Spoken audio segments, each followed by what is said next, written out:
दूसरी बात, अभी तुम सत्ता में, अभी तुम अभिमान में, अभी तुम इच्छा या अनिच्छा से जैसा कर्म करोगे वैसा ही तुमको परिणाम मिलेगा। अच्छा कर्म अच्छा परिणाम, बुरा कर्म बुरा परिणाम। कर्म के विषय में एक तीसरी बात कह देना चाहता हूं। कर्म के पास किसी के भी प्रति पक्षपात नहीं है। ये तीर्थंकर का जीव है तो इसको छोड़ दो, ये गरीब का जीव है तो इसको पकड़ो, ये गरीब अमीर का कोई भेदभाव कर्म की दुनिया में नहीं है।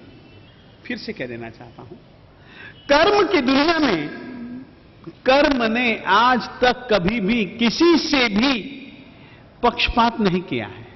वहां पर भ्रष्टाचार नहीं चलता है, घूसनखोरी नहीं चलती है।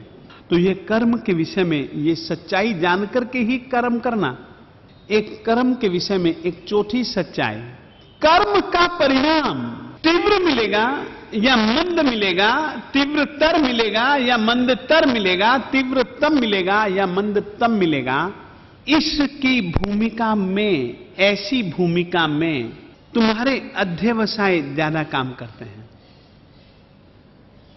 काम करने के बाद, बुरा काम करने के बाद में यदि तुम लोग उसकी प्रशंसा करते हो, अनुमोदना करते हो, तो तुम ये निश्चित समझो कि एक तो कर्म बुरा था, उसका परिणाम बुरा मिलने वाला ही है, परंतु तुमने जो उसकी प्रशंसा की बुरे काम के, तो वो उससे और ज्यादा उसमें रस पड़ जाएगा।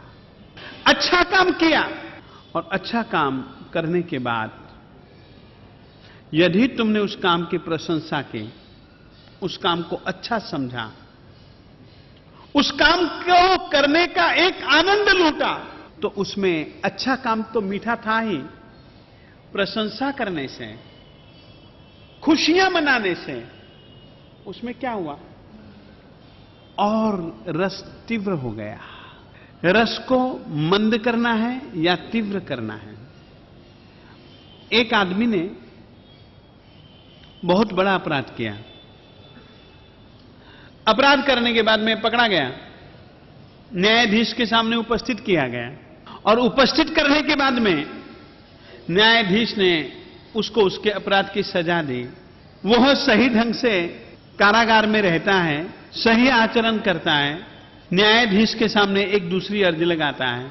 न्यायाधीश सचमुच में अब उसने जो बुरा काम किया था उसके दिल में उठे हुए पश्चाताप को देख करके, और जेल में जिस सही ढंग से वह रहा है उसको देख करके वो क्या करता है, कम कर देता है, चाहे तो छुट्टी भी दे देता है। और यदि एक तो बुरा काम किया, जेल की सजा, और फिर और भी वहां पर बुरे ही बुरे काम किए जा रहा है, फिर यदि न्यायाधीश के पास में शिकायत जाए तो बढ़ती जाती है ना।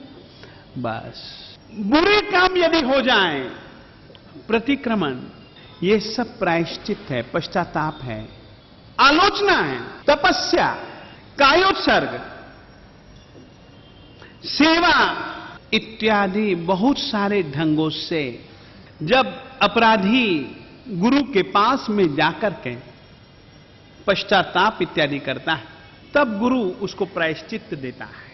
और वो प्रायश्चित से जो पाप का रस था उसका मंद होगा कि नहीं होगा, तभी तो गुरु जी प्रायश्चित दे रहे हैं। तो इस रीति से किए हुए पापों का तुम रस को मंद भी कर सकते हो। अच्छे या बुरे कामों की प्रशंसा करके तुम उस बुरे परिणाम को या अच्छे परिणाम को ज्यादा और घट भी कम भी कर सकते हो। यह भी कर्म के विषय में एक सच्चाई आप लोगों को बतलाना चाहता हूं। इसीलिए कभी भी बुरा काम हो जाए तो उसके लिए पश्चाताप होना चाहिए। हम लोग तो बुरा काम करने के बाद देखा ना, चखा दिया आखिर में मजा, मैं भी कोई कम थोड़ी ना हूं, हाँ ठीक हूं, चाहे छठी का दूध याद दिला दो। करते हैं कि नहीं? बुरा कार्य किया है और बुरा कार्य करने के बाद में तुम उसकी अनुमोदना कर रहे हो, तो इससे बुरा रस जब भुगतने का समय आएगा तब तुम कहोगे यार मैंने तो इतना तो नहीं किया था। नहीं, तूने जो उसके बाद में जो उसकी प्रशंसा की, लोगों के सामने वाहवाही लूटी और वाहवाही अपनी लुटवाने की कोशिश की, ये सब उसका परिणाम है।